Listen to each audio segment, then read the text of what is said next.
Eighteen news Bihar में रउआ लोगन के स्वागत बा। आई जानी खबर पूरे बिहार से। बिहार के हसनपुर में दुकान पर खुद ही जलेबी छाने लगे लालू प्रसाद यादव के बड़े पुत्र तेज प्रताप। देखिए वीडियो।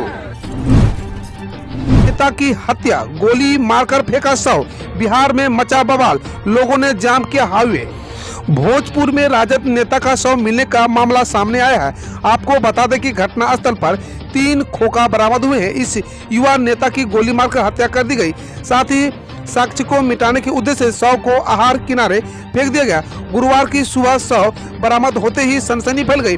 इस हत्या से आक्रोशित लोग सड़क पर उतर आए। इन आक्रोशितों लोगों ने गढ़हनी के समीप ही आरा सासाराम स्टेट हाईवे को जाम कर दिया। बिहार में जल्द होगा नीतीश सरकार का विस्तार, डिप्टी सीएम ने दिए अहम संकेत। बिहार में नीतीश कुमार के नेतृत्व में फिलहाल एनडीए की सरकार काम कर रही है।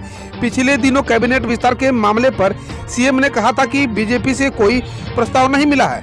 बिहार में नीतीश कुमार की अगुवाई वाली नई नवेली सरकार का विस्तार जल्द ही किया जाएगा। इस बात के संकेत खुद बिहार के डिप्टी सीएम तारकिशोर प्रसाद भगत ने दिए हैं। गुरुवार को नई दिल्ली में प्रधानमंत्री नरेंद्र मोदी से मुलाकात करने से पहले बिहार के डिप्टी सीएम से मुलाकात की। पैसेंजर बनकर ई रिक्शा चालक की अपराधियों ने की हत्या, लूटपाट कर हुई फरार। बिहार के किशनगंज थाना क्षेत्र के कदम रसूल के पास अज्ञात अपराधियों ने पैसेंजर बनकर एक ई रिक्शा चालक को पीट कर उसकी हत्या कर दी। हत्या के बाद अपराधियों ने शव को सड़क किनारे फेंक दिया और ई रिक्शा लूटकर फरार हो गए। ई रिक्शा चालक की पहचान किशनगंज शहर के लाइनपाड़ा निवासी रोहित कुमार के रूप में हुई है।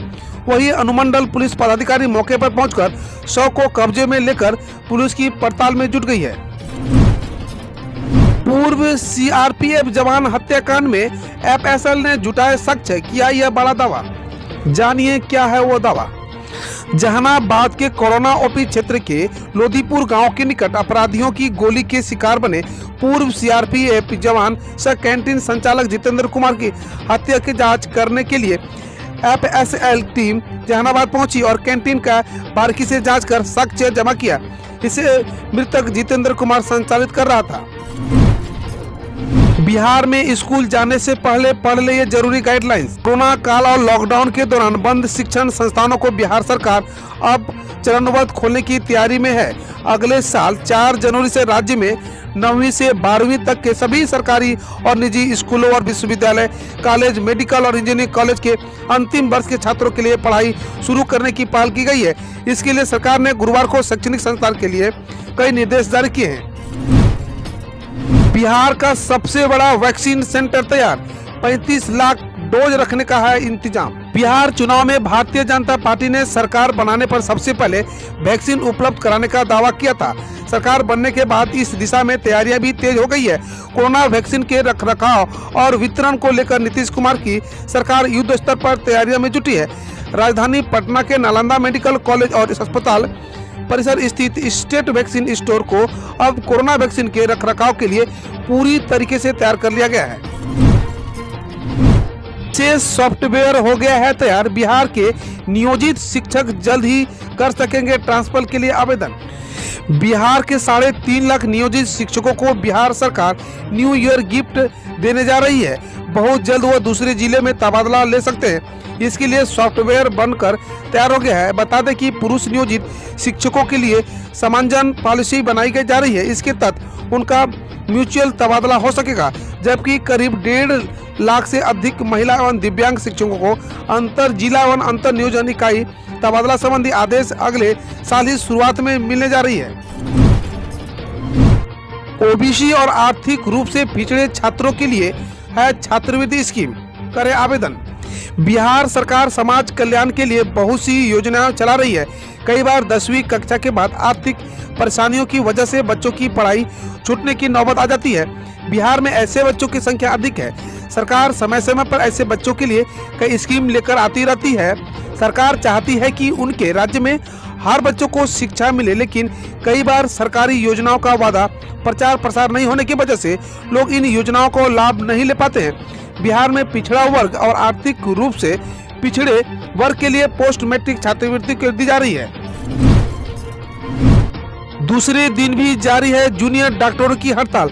ऑपरेशन ठप, मरीजों को हो रही है परेशानी। स्टाइपेंड में वृद्धि की मांग को लेकर पीएमसीएच समेत राज्य के सभी सरकारी मेडिकल कॉलेज हॉस्पिटल के जूनियर डॉक्टर और इंटर्न बेमियाद हड़ताल पर चले गए हैं। कोरोना की ड्यूटी में लगे जूनियर डॉक्टरों को छोड़कर सभी विभागों में जूनियर डॉक्टरों ने काम ठप कर दिया है। जूनियर डॉक्टरों ने ओटीपी के अलावा इमरजेंसी में भी कार्य बहिष्कार कर रखा है। हालांकि हड़ताल को देखते हुए सभी मेडिकल कॉलेज में सीनियर डॉक्टरों को तैनात कर दिया गया है। खबर अब जाने देश विदेश से। पीएम मोदी बोले विश्व भारती के लिए टैगोर का विजन ही आत्मनिर्भर भारत का सार है। विश्व भारती विश्वविद्यालय के शताब्दी समारोह में गुरुवार को प्रधानमंत्री नरेंद्र मोदी ने कहा, गुरुदेव सर्वसमावेशी, सर्वस्पर्शी अस्तित्व और सहयोग के माध्यम से मानव कल्याण के लक्ष्य को लेकर चल रहे थे। उन्होंने आगे कहा, विश्व भारती के लिए गुरुदेव का यही विजन आत्मनिर्भर भारत का सार है। यह अभियान भारत की समृद्धि, देश वृद्धि और समृद्धि लाने के अभियान है। राष्ट्रपति से मिले राहुल गांधी, नए कृषि कानून के खिलाफ सौंपा 2 करोड़ हस्ताक्षर वाला ज्ञापन। कांग्रेस नेता राहुल गांधी गुलाम नबी आजाद और अधीर रंजन चौधरी नए कृषि कानून को वापस लिए जाने की मांग के साथ गुरुवार को राष्ट्रपति रामनाथ कोविंद से मिले और 2 करोड़ हस्ताक्षरों वाले ज्ञापन सौंपा। राहुल ने कहा, मैं प्रधानमंत्री नरेंद्र मोदी से कहना चाहता हूं कि ये किसान नहीं हटेंगे। संयुक्त सत्र बुलाकर कानून वापस लीजिए। बड़ा ही अजीबोगरीब खबर है। बंदर ने यूपी में 4 लाख से भरे बैग को छीनकर उड़ाए रुपये, इकट्ठा हो गई भीड़। उत्तर प्रदेश के सीतापुर में विकास भवन रजिस्ट्री ऑफिस के बाहर एक बंदर ने एक वरिष्ठ नागरिक से बैग छीनकर उससे रखे 10,000 और 12,000 रुपये के नोट हवा में उड़ा दिए और फाड़ दिए। दरअसल बैग में कुल 4 लाख थे। बंदर ने बाद में बैग फेंक दिया और भीड़ ने रुपये इकट्ठा कर वृद्ध शख्स को दे दिए। यूपी सरकार के मंत्री बोले, अबुल कलाम आजाद के दिल में भारत और भारतीयता नहीं थी। उत्तर प्रदेश सरकार के मंत्री आनंद स्वरूप शुक्ला ने एक विश्वविद्यालय में आयोजित कार्यक्रम के दौरान कहा है कि देश के पहले शिक्षा मंत्री अबुल कलाम आजाद के हृदय में भारत और भारतीयता नहीं थी। उन्होंने कहा कि अबुल कलाम आजाद के बाद MC छांगला, नूरुल हसन और हुमायूं करीब जैसे लोगों ने भारत की शिक्षा पद्धति को नुकसान पहुँचाया है। कमी होने की अनुशंसा के बीच यूके में विमान में मंगवाए गए 80 टन फल एवं सब्जी। जर्मनी विमानन कंपनी लुफ्थांसा ने त्योहारी मौसम के दौरान यूनाइटेड किंगडम में कमी की आशंका के बीच 80 टन ताजे फल सब्जियां वहां से पहुंचाए। यूके में नए कोविड-19 ट्रेन मिलने के बाद फ्रांस द्वारा सोमवार मंगलवार के लिए सीमा बंद करने के बाद हजारों ट्रक अटेट हुए हैं। हालांकि कोविड-19 नेगेटिव ड्राइवर को फ्रांस में जाने की अनुमति मिल गई है। आईपीएल में 2022 से खेलेगी 10 टीमें। अहमदाबाद में बीसीसीआई के 89वीं एजीएम के दौरान बोर्ड ने 2022 संस्करण से 10 टीम वाली आईपीएल को मंजूरी दे दी है। पिछली बार आईपीएल में 10 टीमें 2011 सीजन में खेली थी। बीसीसीआई ने कोविड-19 वैश्विक महामारी के कारण छोटे होने वाले घरेलू सीजन के लिए सभी फर्स्ट क्लास खिलाड़ियों को उचित मेहनतना देने का फैसला किया भी है। उड़ान भरने के तुरंत बाद विमान ने की इमरजेंसी लैंडिंग। सवार थे CJI बोबडे। कोलकाता एयरपोर्ट के एक अधिकारी ने बताया कि एयर इंडिया की कोलकाता हैदराबाद फ्लाइट ने बुधवार को उड़ान भरने के तुरंत बाद तकनीकी कारण के चलते आपातकालीन लैंडिंग की। अधिकारी ने बताया कि विमान में देश के मुख्य न्यायाधीश बोबडे सवार थे। CJI ने बुधवार को त्रिपुरा हाईकोर्ट के ई-सेवा केंद्र का उद्घाटन किया था। 4 अलग अलग फिल्म डिवीजन के NFDC में विलय को कैबिनेट ने दी मंजूरी।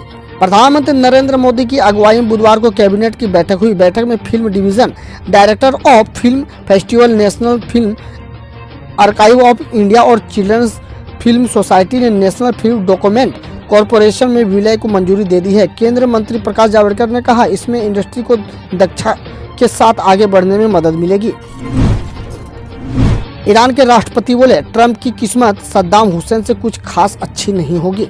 ईरान के राष्ट्रपति हुसैन रूहानी ने कहा है कि उनके देश में 2 पागल आदमियों का सामना किया है, दिवंगत इराकी तनासा सद्दाम हुसैन और अमेरिकी राष्ट्रपति डोनाल्ड ट्रंप। उन्होंने कहा, सद्दाम ने ईरानी को सैन्य युद्ध, ट्रंप ने आर्थिक युद्ध में शामिल किया। सद्दाम अपने अपराधियों के लिए मार दिया गया था। ट्रंप की किस्मत भी कुछ खास अच्छी नहीं होगी। हरियाणा सीएम को काला झंडा दिखाने वाले 13 किसानों पर हत्या के प्रयास का मामला दर्ज। अंबाला में मंगलवार को मुख्यमंत्री मनोहर लाल खट्टर को काले झंडे दिखाने वाले किसानों के खिलाफ हत्या के प्रयास, धक्का मुक्की व पुलिस की ड्यूटी में बाधा पहुंचाने का मामला दर्ज हुआ है। अंबाला डीएसपी मदन लाल ने कहा है, हमने 13 किसानों के खिलाफ आईपीसी की विभिन्न धाराओं में मामला दर्ज कर जांच शुरू कर दी है। दिल्ली में पहले चरण में फ्रंट लाइन वर्कर्स समेत 51 लाख लोगों की मिलेगी वैक्सीन, सीएम बोले।